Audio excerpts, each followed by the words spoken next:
Hello everyone, welcome back to another episode of my channel the United Frontier. तो सबसे पहले सबको होली की बहुत बहुत शुभकामनाएं। और उसी के साथ होली की इस त्योहार पे मैनचेस्टर यूनाइटेड हम लोग को बिल्कुल ही डिसअपॉइंटेड नहीं किया है। जी हाँ, कल रात जो मैच था यूएफए यूरोपा लीग की राउंड ऑफ 16 की second leg between Manchester United and real Sociedad, वहां पे हम लोग को एक ऐसा मैच देखने को मिला है बहुत दिन के बाद। मतलब मुझे तो लग रहा है कि अरसों बाद मैं कोई ऐसा मैच देखा, वो भी रात में इतना देर जगने के बाद। जो मैच देख के बहुत मजा आया और ये मैच देख के हम लोग को लग नहीं रहा था कि ये मैच खत्म हो। मुझे लग रहा था कि ये मैच और थोड़ा देर चले। मतलब दूसरे मैचेस पे हम लोग का रिएक्शन कुछ ऐसा रहता है कि मैच जल्दी खत्म हो और सहा नहीं जा रहा, लेकिन कल वाले मैच में बहुत दिन के बाद दोनों ही चीज हम लोग के फेवर में थे। वो आपका मैच का परफॉर्मेंस हो या फिर मैच की रिजल्ट हो। और उसी के साथ मैच का जो परफॉर्मेंस रहा है हम लोग का, उस चीज को हम लोग बहुत दिन के बाद स्कोर लाइन पे भी रेप्लिकेट कर पाए कि हम लोग 4 गोल स्कोर किए अगेंस्ट रियल सोसिएदाद। तो कल के मैच में ऐसे बहुत सारे चीजें था जो हम लोग हैबिचुएटेड नहीं है, स्पेशली इन दिस सीजन। पहले ऐसा होता था बहुत टाइम पहले, लेकिन अभी रिसेंट टाइम्स में ऐसा फीलिंग एक मैच देखने के बाद हम लोग यूजुअली नहीं फील करते। लेकिन कल के मैच में और एक चीज अच्छा था, वो है कि रेफरिंग।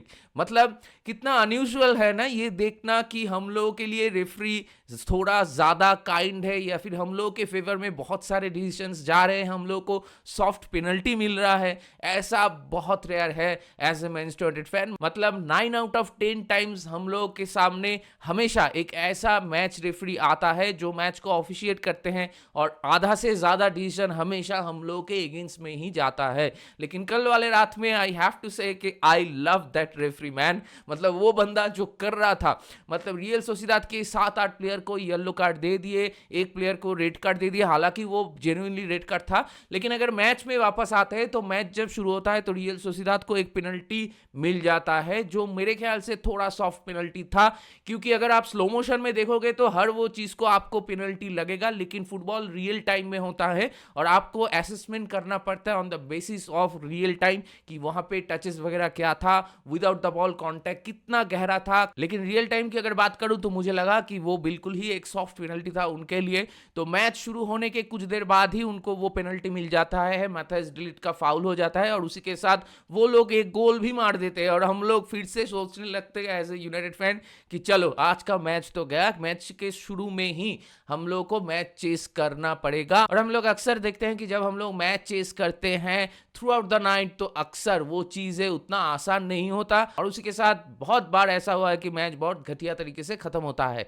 लेकिन कल सरप्राइजिंगली हम लोग ऐसा बिल्कुल ही नहीं खेले, और उसी के लिए आपको रूबेन अमोरिम की प्लान एंड सिस्टम को तारीफ करना होगा, और उसी के साथ ईच एंड एवरी प्लेयर को वो क्रेडिट देना होगा कि कल बहुत दिन के बाद, मतलब सिद्धार्थ के साथ पहले लेग में भी we were the better team for the majority of the match, लेकिन कल वाले मैच में throughout the match we were the better team, we played brilliantly. और उसी के साथ मैच हम लोग डोमिनेट करे, मैच हम लोग कंट्रोल करे। मतलब हम लोग अच्छे अच्छे परफॉर्मेंस फेज वाइज दिए हैं कुछ कुछ मैचेस में, जैसे कि अर्सेनल के साथ लास्ट गेम वीक पे ही जो मैच था इंग्लिश लीग में, वो वाला मैच भी हम लोग अच्छा खेले थे, लेकिन स्कोर लाइन में वो चीज हम लोग रेप्लिकेट नहीं कर पाए थे और मैच ड्रॉ हो गया था। तो ऐसा हम लोग के साथ बहुत बार हुआ है कि हम लोग फेज वाइज अच्छा खेलते हैं लेकिन स्कोर लाइन पे वो चीज नहीं दिखता है। लेकिन कल वाले मैच में बहुत दिन के बाद और for the first time I think in this season, जहां पे सब कुछ हम लोग के फेवर में था, 10 on 10 performance and one of the best performances under Ruben Amorim, जहां पे each and every individual played brilliantly in Manchester United. और उसी के साथ एक कलेक्टिवनेस था टीम में, और उसी के साथ हम लोग मैच में डोमिनेट कर रहे थे, मैच को कंट्रोल कर रहे थे, जो कि बहुत रेयर है इस टाइम पे।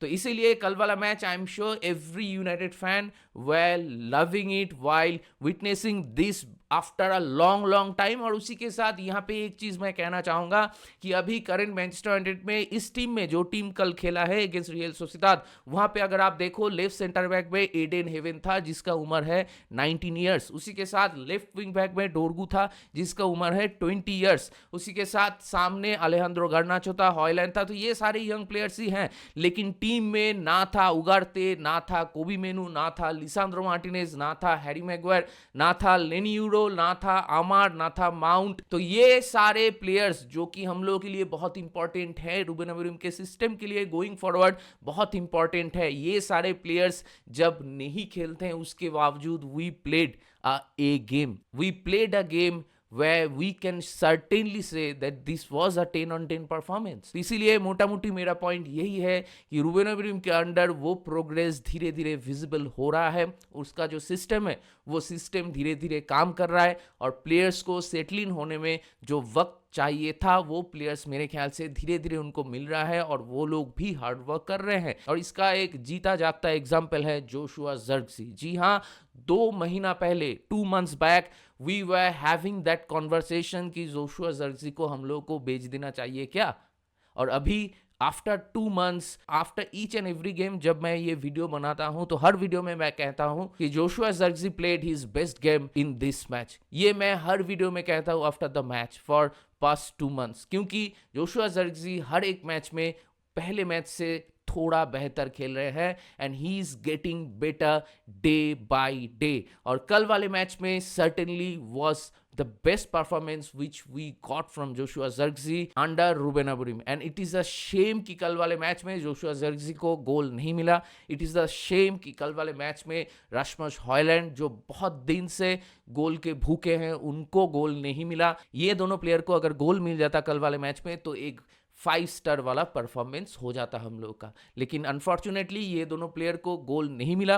रास्मस हॉयलैंड के लिए आप कह सकते हो कि पहले हाफ में रास्मस हॉयलैंड के पास जो मौका था जहां पे Joshua Zirkzee played brilliantly, he were dancing in their defence, और उसी के साथ बढ़िया तरीके से उसने पिक किया था हॉयलैंड को, जहां पे Højlund should have done better. Højlund को वो गोल मार देना चाहिए था, और पहली हाफ में हम लोग 2-1 अप हो जाते, लेकिन उसके बाद भी सेकंड हाफ में कुछ कुछ जगह पे हॉयलैंड के पास मौका था जहां पे he should have done better. लेकिन आप लोग को एट द सेम टाइम एक चीज समझना होगा कि उसका कॉन्फिडेंस बहुत डाउन है, तो वो चीज दिख रहा था हॉयलैंड पे, इसीलिए ऐसा फुटबॉल वो खेल रहा है। लेकिन कल वाले मैच में ही प्लेड वेल, मतलब इससे पहले जितने भी सारे मैचेस वो खेल रहा था उससे तो बहुत बेहतर खेला है कल वाले मैच में। और कल वाले मैच में उसने एकदम एंड में जाके एक बढ़िया सी एसिस्ट भी दिया है। एसिस्ट देने के बाद उसका कॉन्फिडेंस थोड़ा बेहतर होगा, और वहां पे डिएगो डैलो ने गोल मारा था जो 4 नंबर वाला गोल था हम लोग का, तो वहां पे एक स्नीक इन करके डैलो घुस गया उनके बॉक्स पे और एक शानदार गोल मार दिया।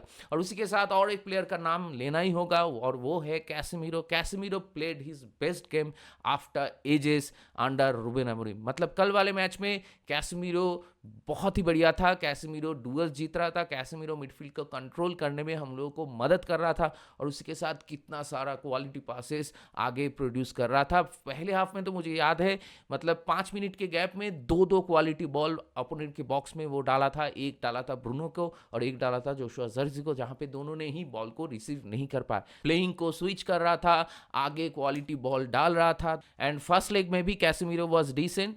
तो वो चीज़ कभी कभार दिखता है कैसेमीरो से कि वो 5 टाइम चैंपियंस लीग विनर है, तो यूरोपियन स्टेज में जब हम लोग खेलते हैं तो अक्सर कैसेमीरो अच्छा खेलता है, और कल वाले मैच में भी कुछ ऐसा ही हम लोग को देखने को मिला है। और इसके साथ गर्नाचो का गेम भी कल ठीक ठाक ही था, मतलब पहले हाफ में थोड़ा सा शेकी था, लेकिन सेकेंड हाफ में उसका गेम बहुत ज़्यादा अप हो गया था, and he work really hard for that. और उसी के साथ कल वाले मैच में डोरगू का परफॉर्मेंस भी सही था, मतलब he is not a finish product yet. कभी कभार थोड़ा रेकलेस है, कभी कभार थोड़ा स्लॉपी पासिंग भी करता है, थोड़ा डिसीजन मेकिंग में कभी कभार हम लोग को देखने को मिलता है कि वो गलत हो रहा है, लेकिन he is only 20 years old, लेकिन yet he brings that intensity, the much important intensity to our team, और उसमें वो सारे ट्रेड्स हैं कि गोइंग फॉरवर्ड फ्यूचर में जाके he can be a physical power house at the left wing back position. तो इसीलिए डोरगू का गेम मुझे बहुत अच्छा लगा। और उसी के साथ एडन हेवन, जिनको पहले हाफ में रियल सोसिएदाद कुछ कुछ जगह पे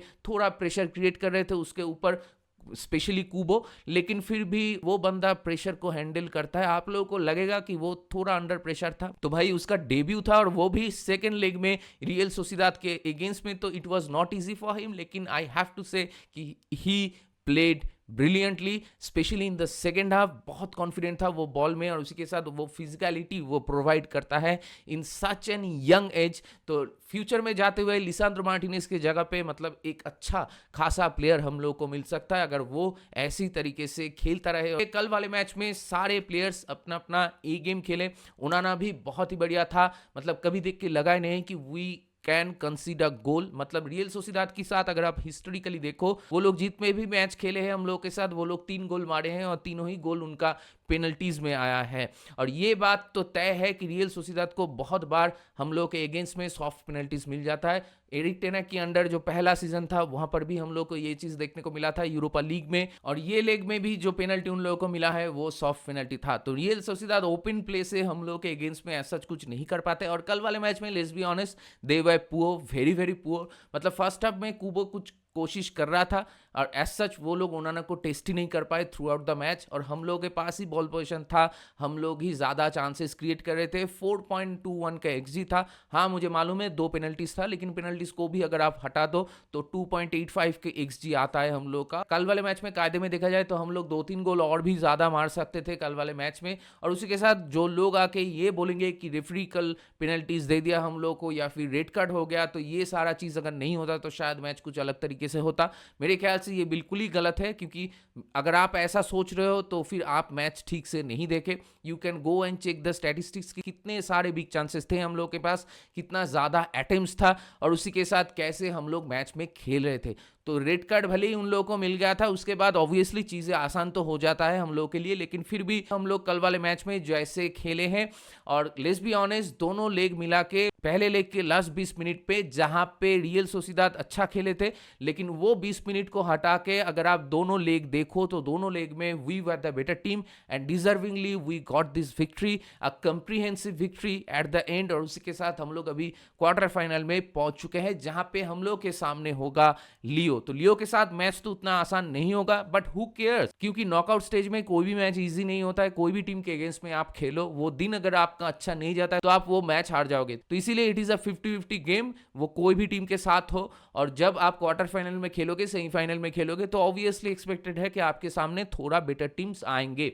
तो लियो के साथ क्या होगा वो बाद में देखा जाएगा। पहले कल वाले मैच को सेलिब्रेट करते हैं, कल वाले विक्ट्री को सेलिब्रेट करते हैं। और जब ये सेलिब्रेशन की बात आती है और जब मैनचेस्टर यूनाइटेड की बात आती है, तो एक नाम है जो हमेशा हम लोग के लिए बहुत महत्वपूर्ण है, जो बहुत इंपॉर्टेंट है for every Manchester United fan, and he is none other than our Portuguese magnifico mister Manchester United, mister Bruno Fernandes. जी हाँ, he is making Roy Keane eating his own words. जी हाँ, जो लोग फालतू में ब्रूनो फर्नांडिस को criticise करते हैं, हद से ज्यादा क्रिटिसाइज करते हैं, उनको करारा जवाब दे रहा है Bruno week in week out in every match day. मतलब वो इंग्लिश प्रीमियर लीग की मैच हो, यूरोपा लीग की मैच हो या कप टाइज हो, जो भी मैच हो, there is only one Bruno Fernandes जो कि हर एक सीजन में 25+ गोल्स एंड एसिस्ट प्रोड्यूस कर रहे हैं फॉर मैनचेस्टर यूनाइटेड। और उसी के साथ कल वाले मैच में उसको वो much awaited and much deserve hattrick मिलता है, जो मिलने के बाद ब्रूनो फर्नांडिस यूरोपा लीग की हिस्ट्री में सबसे ज़्यादा गोल एंड एसिस्ट प्रोवाइड करने वाला प्लेयर बन जाता है। तो जैसे हम लोग का क्लब का एक लेजेंड क्रिस्टियानो रोनाल्डो है, मिस्टर चैंपियंस लीग हम लोग बोलते हैं उनको, तो उसी तरीके से ब्रूनो को कल के बाद हम लोग मिस्टर यूरोपा लीग बोल सकते हैं। और ब्रूनो को अगर आप इस टीम से निकाल दो तो इस टीम का जो हार्ट एंड सोल है वो बिल्कुल ही मर जाता है। और Bruno is the shining light in our Manchester United team. तो ब्रूनो को खामखा इतना ज़्यादा क्रिटिसाइज करने का कोई मतलब ही नहीं है, and he is answering all those critics on the pitch and he is answering pretty well. कल वाले मैच में 2 पेनल्टी मिलता है हम लोग को, एक तीसरा पेनल्टी भी मिला था, लेकिन वहां पे आपको डोडगू को मतलब क्रेडिट देना होगा कि वो जाके रेफरी को बताया कि नहीं ये पेनल्टी नहीं था। That was a truly gentleman's behaviour. लेकिन उसको छोड़ के जो 2 पेनल्टीज हम लोग को मिला है, जो पहले हाफ में रियल सोसिएदाद की पेनल्टी मिलने के बाद कुछ देर बाद ही हम लोग को जो पेनल्टी मिल गया था, वो पेनल्टी जेन्युइन पेनल्टी था। रास्मस हॉयलैंड वहां पे मतलब क्लियर कट अपॉर्चुनिटी था उसके पास गोल मारने का, और उसको पीछे से आके आप ऐसे टैकल नहीं कर सकते हो। लेकिन जो सेकंड पेनल्टी मिला मिला है सेकंड हाफ शुरू होते ही पैट्रिक डोरगू के ऊपर, वो मेरे ख्याल से बहुत ही सॉफ्ट पेनल्टी था। एट द एंड मेरे ख्याल से इवन आउट हो गया है कि रियल सोसिएदाद को एक सॉफ्ट पेनल्टी मिल गया था, तो हम लोग को भी एक सॉफ्ट पेनल्टी मिल गया है, तो इसीलिए उसको लेके ज़्यादा बातें करने का कोई मतलब नहीं है। और ये दोनों पेनल्टी में ब्रूनो एज यूजुअल बढ़िया सी गोल मारते हैं, और उसके बाद जो तीसरा पेनल्टी हम लोगों को मिलने वाला था, तब हम लोग को लग रहा था कि ब्रूनो का हैट्रिक आ जाएगा, लेकिन वो पेनल्टी भले ही रेफरी ने दे दिया था, लेकिन वीएआर ने उसको ओवरटर्न कर दिया। तो कोई बात नहीं, who needs a penalty to score a hattrick. Bruno उसके बाद एक बढ़िया सी, मतलब एक टिपिकल नंबर 9 स्ट्राइकर की जो वर्ल्ड क्लास फिनिश होता है फार कॉर्नर में, वैसा ही कुछ फिनिश हम लोगों को देखने को मिला फ्रॉम ब्रूनो, जहां पे बिल्डअप प्ले तो बहुत ही बढ़िया था। वो स्टार्ट हुआ था कैसेमीरो से, और उसके बाद गर्नाचो बॉल को ड्राइव किया, और उसके साथ एक बढ़िया सी थ्रू बॉल खेला ब्रूनो को, और ब्रूनो वहां से without taking any touch directly ही फिनिश दैट गोल। उसके बाद ब्रूनो का हैट्रिक कंप्लीट हो गया, and he is certainly the man of the match for us. और उसी के साथ इंटायर टीम को कल आपको वो क्रेडिट देना होगा कि despite all the injuries we have, despite all the constraint we have in our team, we perform pretty well, और उसी के साथ we enjoyed the game thoroughly। तो बहुत दिन के बाद ऐसा एक विक्ट्री हम लोगों को मिला है, और उसी के साथ हम लोग अभी क्वार्टर फाइनल में पहुंच चुके हैं। जैसे कि मैं कह रहा था, सामने लियो है, तो देखते हैं वो वाले मैच में हम लोग क्या करते हैं। और अभी वीकेंड पे इंग्लिश प्रीमियर लीग की जो मैच है हम लोग का लेस्टर के साथ अवे मैच है, तो एक्सपेक्टेड है कि लेस्टर के साथ हम लोग जीतेंगे, लेकिन देखते हैं हम लोग कैसे खेलेंगे, क्योंकि हम लोग कंसिस्टेंसी नहीं मेंटेन कर पाते, बहुत इनकंसिस्टेंट है गेम्स के मामले में। तो हम लोग को पता नहीं कि कौन सा मैनचेस्टर यूनाइटेड का टीम शो अप करेगा, तो हम लोग चाहेंगे कि लेस्टर के साथ हम लोग ये मैच जीते और 3 पॉइंट हम लोग को मिल जाए बिफोर द इंटरनेशनल ब्रेक, क्योंकि इंटरनेशनल ब्रेक के बाद और भी फिक्चर्स थिक एंड फास्ट आएंगे। तो देखते हैं आगे जाते हुए हम लोग क्या करते हैं, और कल वाले मैच को लेके आप लोगों का क्या मानना है, आप लोगों का क्या राय है, मेरे साथ जरूर शेयर कीजिए कमेंट करके। तो दैट बीइंग सेड, इस वीडियो को चलिए यहीं पे रैप अप करते हैं। अगर आप मेरे चैनल में नए हो और ये वीडियो आप लोगों को पसंद आया, तो मुझे जरूर सब्सक्राइब कीजिए, इस वीडियो को लाइक कीजिए और शेयर कीजिए अपने दोस्तों के बीच, अपने जान पहचान वालों के बीच, मैनचेस्टर यूनाइटेड के फैंस के बीच, जिनको ऐसे वीडियोस देखना पसंद है। तो बहुत जल्दी मिलेंगे अगले वाले वीडियो में, तब तक ख्याल रखिए अपना, take care, goodbye, glory glory Manchester United, and keep the red flag high.